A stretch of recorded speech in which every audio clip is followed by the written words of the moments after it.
describe him to me. And Muslims, look at the description of your Rasul. And for some, this would be the first time you hear what your Prophet looked like.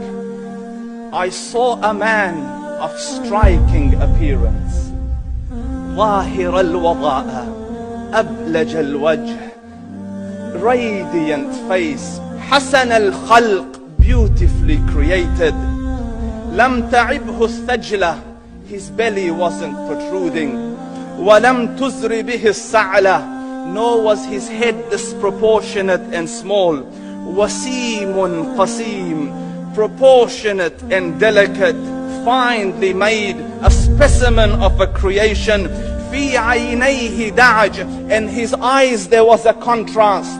The dark was immensely dark, the white was excessively white. وفي أشفاره وطف, and his eyelashes were long. وفي صوته صهل, and in his voice was a natural echo. وفي عنقه سطع, and his neck was elegantly long. وفي لحيته كثاثة, his beard was full and thick. أزج أقرن, his eyebrows were arched, but they were not joint, it was separated. In summit فعليه الوقار, when he was silent, dignity covered him. وإن تكلم سماه وعلاه البهاء, and when he spoke it was audible and clear, almost commanding and overtaking. أجمل الناس وأبهاهم من بعيد, from afar the most striking and outstanding in appearance. وأحسنهم وأجملهم من قريب, and when he came near, the best of them and the most handsome of them in closeness. حلو المنطق, such an exalted and sweet level of logic. Like when he used to speak, it was so coherently logical, it was smooth and easy to understand. فصل لا نزر ولا هذر, he was to the point, not excessive, nor too short. كأن منطقه خرزات نظم يتحدرن, his logic, his utterances, his words were like jewels coming out of a necklace, calculated, polished, one after the other, it would flow magically. ربعة, he was medium in height. Your eye didn't have to strain to look up at him, nor was it tedious to look down at him. He was a comfortable sight to look at. له رفقاء يحفون به, he had friends, the people that were with him, they were working around him to try to serve and protect him. إن قال سمعوا لقوله, when he used to say something, they used to hearken to what he used to say. وإن أمر تبادروا إلى أمره, when he commanded, they used to compete to fulfill the command. This is Muhammad Rasulullah.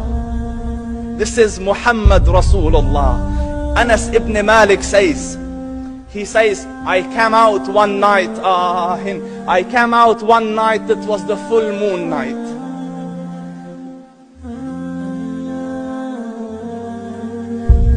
And I looked at the moon, and in the desert, understand, the moon is an awesome sight.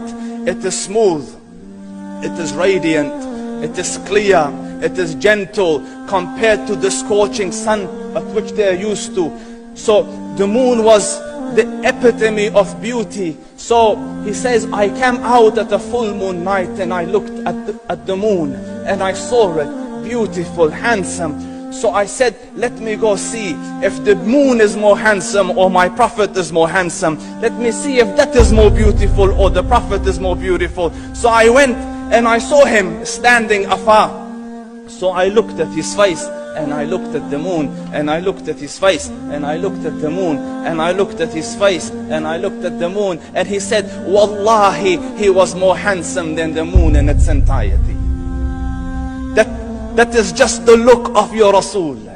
Aisha radiyallahu anha says, I was sewing with the needle, my needle dropped in the dark, I couldn't find it. I said, Ya Rasul, I can't find it. He moved his face close, and I swear, out of the radiance of his face, I found my needle. And the Prophet sallallahu alaihi wasallam was mind-bogglingly handsome, but his handsomeness was covered with waqar and jalal and haiba. The Sahaba say, when we used to sit at his feet, two feelings conflicting would come on the heart. The first one, you wanted to look at him. You wanted to behold the majesty of his face. And when you wanted to look up, shyness used to overtake you, so you used to look down. Amr ibn al-As says, I sat with him many times, but if you ask me to describe his face, I can't describe it. I wouldn't be able to look up to him ijlalan wa ta'zeeman. I couldn't look up at him. And that is why he didn't have the problems that Yusuf alayhi salam had. Because it was difficult to penetrate the awe and the splendor of the Rasul.